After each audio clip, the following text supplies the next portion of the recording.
भाग्य का खेल। किसी गांव में बुधिया नाम का एक लड़का अकेला रहता था। उसके परिवार में कोई नहीं था, वह बहुत ही भोला भाला था। लोग उसे काम करने के लिए बुलाते पर फिर चालाकी से कभी उसे सही दाम नहीं देते। बेचारा बुधिया कुछ भी नहीं बोल पाता। उसके भोलेपन के कारण लोग उसे भोला बुधिया कहकर पुकारने लगे थे।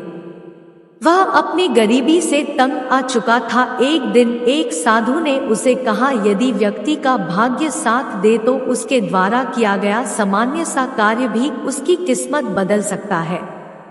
बेटा, सब्र रखो, तुम्हारा भी वक्त बदलेगा। कुछ दिनों के बाद जब बुधिया एक पेड़ के नीचे बैठा था, उसने दो लोगों को आपस में बातें करते सुना। ऐस कह रहा था, क्या पता ईश्वर का कौन सा चमत्कार व्यक्ति का जीवन बदल दे, लेकिन उसके लिए यह जरूरी है कि ईश्वर आपसे प्रसन्न हो। अपनी गरीबी से परेशान हो चुके बुधिया ने उससे पूछा, लेकिन मुझे यह कैसे पता चलेगा कि ईश्वर मुझसे खुश है कि नहीं? तब उस व्यक्ति ने कहा, अगर तुम प्रेम भाव से ईश्वर की प्रार्थना करो तो ईश्वर तुम्हें जरूर आशीर्वाद देंगे। बुधिया का सिर्फ एक ही साथी था और वो था उसका घोड़ा। बुधिया अपने घोड़े पर सवार होकर जंगल की ओर चल दिया और वहां एक पत्थर पर बैठकर ईश्वर से प्रार्थना करने लगा। उसने पूरे मन से ईश्वर से प्रार्थना करनी शुरू की। मैं एक ईमानदार व्यक्ति हूँ, मुझे आपकी मदद की जरूरत है। तभी उसके कानों में एक आवाज आई, बेटा उठो और घर जाओ। अगले दिन जब तुम सोकर उठना तो तुम अपनी बंद आंखों से किसी भी चीज को छूना, वो तुम्हारा जीवन बदल देगी।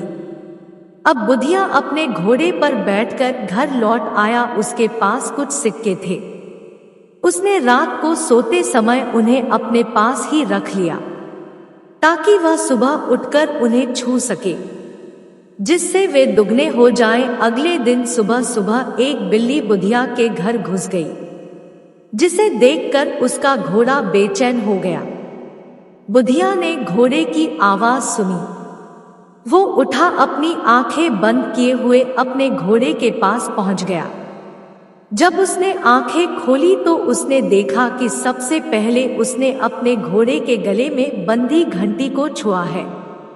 बुधिया को जब यह एहसास हुआ कि उसने क्या किया है तो उसने अपना सिर पकड़ लिया। सिक्के उसके बिस्तर पर ही ठीक बगल में ही रखे हुए थे, जिसे उसने ही छुआ था। फिर वह सोचने लगा, शायद मेरे घोड़े के लिए मेरा प्यार ही मेरे जीवन को बेहतर बना दे।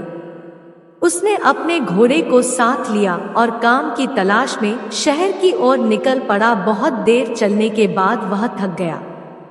वह एक पेड़ के नीचे बैठकर आराम करने लगा। वहां उसने एक माँ को अपने छोटे से बच्चे के साथ देखा। वह बच्चा जोर जोर से रो रहा था। उसकी माँ भी उसे चुप नहीं करा पा रही थी। जब बुधिया वहां से जाने लगा तो घोड़े के गले में पड़ी घंटी बजने लगी। घंटी की आवाज सुनकर बच्चे ने रोना बंद कर दिया। इसलिए बुधिया रुककर कुछ देर तक उस घंटी को बजाता रहा, जिससे बच्चा शांत हो गया। ये देखकर उसकी माँ ने कहा, मेरा बच्चा इस घंटी की आवाज को सुनकर चुप हो गया है, क्या तुम मुझे ये घंटी दे दोगे? इसके बदले में मैं तुम्हें 5 रसीले संतरे दूंगी। दयालु बुधिया ने घंटी के बदले संतरों को ले लिया। जब वह दूसरे गांव से गुजर रहा था तो एक घर के बाहर बहुत से लोग भीड़ में खड़े थे। क्या बात है? बुधिया ने घर के बाहर खड़ी एक लड़की से पूछा। उसने कहा, मेरी माँ की तबीयत बहुत खराब है। वैद्य जी ने कहा है कि अभी उन्हें ताजे रसीले संतरे का रस पिलाना होगा, जिससे वे जीवित रह सकेंगे, लेकिन हमें आसपास कहीं भी फल नहीं मिले। बुधिया को उस लड़की के लिए बहुत बुरा लग रहा था।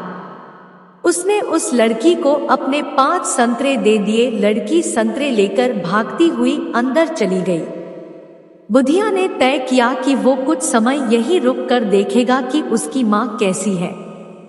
कुछ समय बाद वह लड़की घर से बाहर आई। उसने बताया कि माँ की तबीयत अब ठीक है, तुमने उनकी जान बचाई है, इसलिए उन्होंने तुम्हारे लिए एक उपहार दिया है।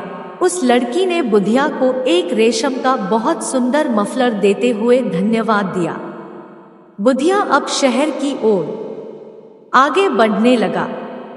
कुछ समय के बाद वह यात्रियों के एक समूह के साथ थोड़ी देर के लिए रुक गया। उन्होंने उसे खाने के लिए आमंत्रित किया। उनमें से एक ने कहा, मुझे तुम्हारा यह मफलर बहुत पसंद आया है, मैं तुम्हें इस मफलर के बदले अपना एक खूबसूरत खंजर दे सकता हूँ। बुधिया मफलर के बदले खंजर लेने के लिए राजी हो गया। जब वह शहर में पहुंचा तो शाम हो चुकी थी। वहां बहुत शोर मचा हुआ था। किसी ने उसे बताया कि वहां राजा की सवारी आने वाली है। जब राजा का आगमन हुआ तब राजा की नजर बुधिया के कमर में लटके खंजर पर पड़ी तो राजा ने कहा, युवक तुम योद्धा तो नहीं पर मैं हूं। तुम्हारे खंजर ने मेरा ध्यान अपनी ओर खींच लिया है। यह वैसा ही खंजर है जैसा मुझे चाहिए था। क्या तुम मुझे इसे दोगे महाराज? आप इसे ले सकते हैं। बुधिया ने तुरंत ही कहा। उसके बदले राजा ने उसे बहुत सारा धन दिया। उस धन में से बुधिया ने कुछ सिक्के खर्च करके एक सराय में आराम करने के लिए एक कमरा लिया। रात को खाना खाते समय उसने सुना एक व्यापारी अपने एक मित्र से कह रहा था कि मुझे इसी समय कुछ धन की आवश्यकता है। मैंने जिस सामान को मंगवाया है वह सुबह सुबह ही यहाँ पहुँचने वाला है और मुझे उसी समय उसका मोल चुकाना है। अगर कोई मुझे बस एक दिन के आवश्यक धन उधार दे दे तो मैं उसे एक दिन के बाद सामान बेचने के बाद दुगनी राशि वापस लौटा दूंगा। बुधिया उसके पास गया और बोला, मैं आपकी मदद कर सकता हूँ। आपको जितनी राशि चाहिए मैं दे सकता हूँ। आप मुझे कल मेरी उतनी ही राशि लौटा देना। व्यापारी यह देखकर हैरान था कि एक नौजवान बिना किसी शर्त के उसकी मदद को तैयार है। व्यापारी ने कहा, मैं लाभ के रुपए में से तुम्हें आधे रुपए दे दूंगा, तुम मेरा इंतजार करना। अगली शाम बुधिया ने उस व्यापारी का इंतजार किया जो वापस आया और कहा, नौजवान तुम अपने साथ मेरा सौभाग्य भी लाए। तुमने रात को जो धन मुझे दिया था मुझे आशा थी कि वह दुगना हो जाएगा, लेकिन वह दुगुना तो हुआ पर सोने के सिक्कों के रूप में, क्योंकि खुद राजकुमारी ने मेरा सारा सामान खरीद लिया है। उसने सोने के सिक्कों से भरी एक बड़ी सी थैली बुधिया को दी और उसे अपना साझेदार बनने का प्रस्ताव दिया। बुधिया ने उसके प्रस्ताव को स्वीकार कर लिया और जल्दी ही वह बहुत अमीर व्यक्ति बन गया। उसने अपने घोड़े के लिए एक बहुत ही अच्छा अस्तबल बनवाया और उसके लिए एक नई घंटी खरीदी। एक दिन बाजार में उसे वही लड़की मिली जिसकी माँ ने उसे उपहार में मफलर दिया था। बुधिया ने उस लड़की के सामने विवाह का प्रस्ताव रखा। लड़की ने सहज ही प्रस्ताव स्वीकार कर लिया और उन दोनों का विवाह बड़ी धूमधाम से हुआ। एक दिन उसने अपनी पत्नी से कहा, जब एक व्यक्ति का भाग्य उसके साथ होता है तो एक साधारण सी घंटी भी उसकी किस्मत बदल सकती है।